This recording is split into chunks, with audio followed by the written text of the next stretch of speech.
What if Viking explorers, seeking copper in the Great Lakes 1,000 years ago, stumbled upon massive, hairy giants in the misty forests, creatures that left bones the government later buried? This tale from 1000 AD weaves Norse saga mystery with whispers of hidden truths. If you've ever wondered what secrets Lake Superior's shores hold, this chilling, speculative account will grip you, because the Vikings might have seen what we're not supposed to know. It was the autumn of 1000 AD, and I, Bjorn Thorvaldsen, a Norse sailor under Leif Erikson's command, stood on the deck of our longship as it glided through the fog-choked waters of a vast inland sea, later called Lake Superior, by men not yet born. Our crew of 30 had ventured far beyond Vinland's grassy shores, driven by tales from Skraelings, the short, dark-eyed natives we'd traded with, of a land rich with shining red metal, copper, prized for blades and ornaments. The sagas would not record this journey, for it was perilous and unsanctioned, but we'd followed a mighty river, perhaps the St. Lawrence, into a labyrinth of lakes and forests, seeking wealth to rival the treasures of Greenland's sparse hills. Our ship, Wave Cleaver, creaked under the weight of our ambition, oars slicing through waters bordered by dense pines and rocky cliffs, the air thick with the scent of wet earth and resin. We'd landed on a rugged shore in what's now Michigan's Upper Peninsula, near the Keweenaw Peninsula, where ancient pits scarred the earth, signs of copper dug long before by hands unknown. The Skraelings spoke in hushed tones of these places, warning of hairy giants who guarded the metal. But we laughed, our axes and shields emboldened by Thor's might. By day, we scouted the forest, finding nuggets of pure copper gleaming in stream beds, our packs growing heavy with the red metal. By night, we camped under starless skies, the firelight flickering against towering trees that seemed to whisper secrets. It was on the 5th night, as the moon hung low and frost coated our beards, that the wilderness revealed its true master. Around midnight, a low, throbbing hum broke the silence.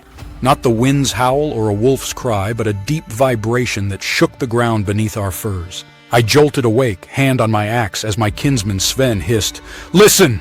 The hum grew, joined by heavy footfalls crunching leaves, deliberate and close, circling our camp perhaps 50 paces out.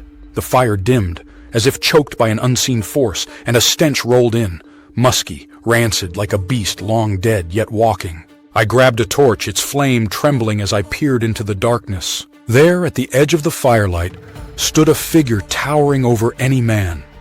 9 feet tall, its massive frame cloaked in shaggy, dark brown fur that blended with the night.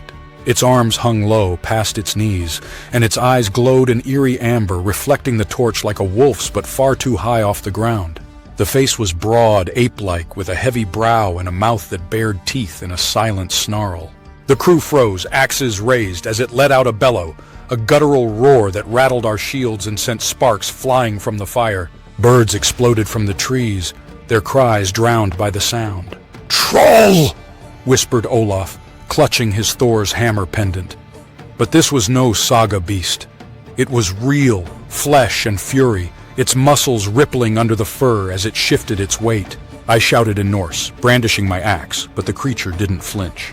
Instead, it took a step closer, its massive foot sinking deep into the earth, leaving a print I'd later measure at 18 inches, wider than any man's. Another hum answered from the forest depths, low and menacing, suggesting more of them lurking unseen. My heart pounded like a war drum. We were warriors, hardened by raids and storms, but this felt like facing a god of the wild. Sven, braver or more foolish, hurled his spear, aiming for its chest. The beast moved with unnatural speed, swatting the weapon mid-air like a twig, the iron tip snapping against a tree. It roared again, louder, a sound that seemed to shake the stars themselves, and charged a few steps toward us, stopping short as if testing our resolve. We backed toward the shore, shields up, torches waving, praying to Odin for deliverance. Then, from the darkness, a boulder, big as a shield, flew, smashing our fire into embers, plunging us into near darkness.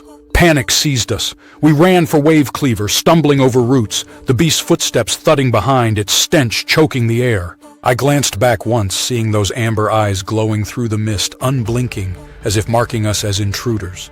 We reached the ship, oars hitting water in frantic rhythm, and rowed into the lake's icy embrace.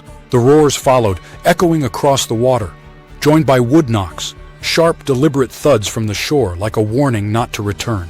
Dawn broke as we drifted, exhausted, our copper haul forgotten in the rush. On shore, we later found devastation.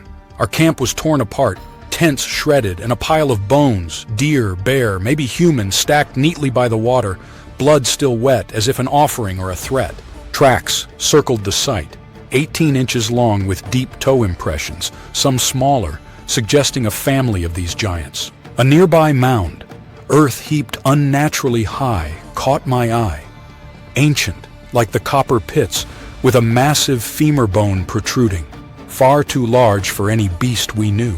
We dared not touch it, fearing the giant's wrath. Back in Greenland, we spoke little of it. The skalds would mock such tales, and Leif forbade recording it, fearing it would deter future voyages.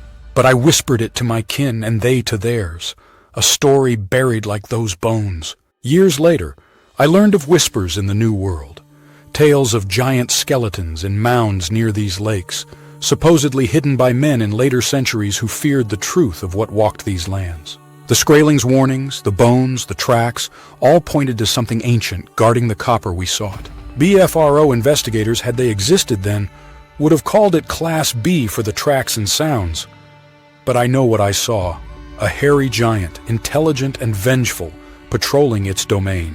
I never sailed west again. The sea's dangers paled beside those amber eyes, that roar that shook my soul. The Great Lakes shores hold copper, yes, but also secrets, beasts and bones the world's forgotten, perhaps hidden by those who fear what they mean. If you wander Michigan's wilds seeking old pits or mounds, listen for the hum. The giants might still watch, and they don't forgive trespassers. Let my tale be a warning. Some treasures are best left buried. Please like and subscribe if this Viking Bigfoot saga sent chills down your spine.